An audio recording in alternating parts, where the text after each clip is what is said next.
waxa isku cadeyn waayay kalarka madowga kama turjumayso qurux iyo foolxumo toona waa kalar ilaahay uu nagu deeqay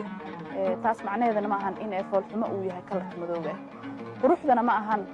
kalar laakiin quruxdu waxa waaye habka qofka uu u labisto habka qofka uu u hadlo habka qofka uu u fikiro iyo habka qofka uu dadka kale u ixtiraamo madowgaaga ka rabin ninkaan rabin kiisana ha meel marin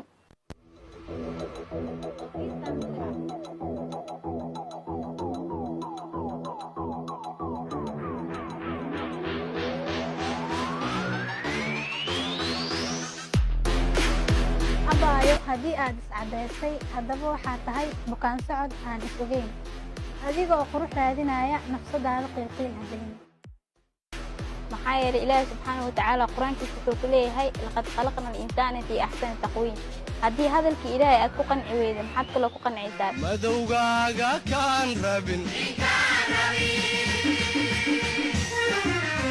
muuqaaga